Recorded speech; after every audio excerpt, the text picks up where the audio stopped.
বোকা মেয়ে, তুমি ক্লাস 10-এ পড়ো, তোমার লজ্জা হয় না কেন? এদিকে শোনো, কথা বলছো কেন?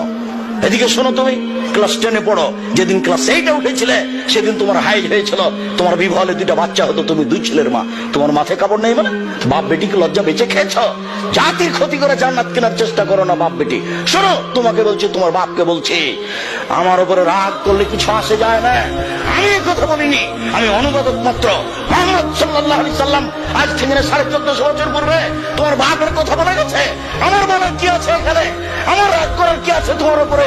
মুহাম্মদ সাল্লাল্লাহু আলাইহি সাল্লাম যখন কথা বলতেন, যা খাতাবা, যখন তিনি বক্তব্য দিতেন, আমরা তাই না হু, তার 2 চোখ লাল হয়ে যেত, অস্তদ গালাহু, তার রাগ বেশি হয়ে যেত, ওয়ালা সাউতুহু, তার কণ্ঠ উঁচু হয়ে যেত, কান মন জোরে যায়, যেন তিনি সৈন্যদলকে ধমক দেখাচ্ছেন।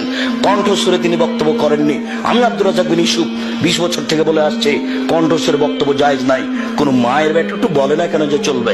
এই বোকা মেয়ে, তোমাকে বলছি, তোমাকে অপমান করতে আসিনি আমি, তোমার বাপকে আমি অপমান করতে আসিনি, তোমার জাতিকে আমি অপমান করতে আসিনি, আমি তোমাকে মূল্যায়ন করি। তুমি বলো এটা কোন আদর্শ? তোমার মাথায় কাপড় নেই কেন? কাপুরুষের মেয়ে তুমি। তোমার বাপ বিবাহ করে ভুল করেছে, তোমার বাপকে রাসূল সাল্লাল্লাহু আলাইহি ওয়াসাল্লাম বিবাহ করতে নাকচ করেছে। রাসূল সাল্লাল্লাহু আলাইহি ওয়াসাল্লাম বলেছেন কন্ট্রোল ক্ষমতা না থাকলে বিবাহ করতে হবে না। রাসূল সাল্লাল্লাহু আলাইহি ওয়াসাল্লাম বলেছেন কন্ট্রোল ক্ষমতা না থাকলে বিবাহ করতে হবে না।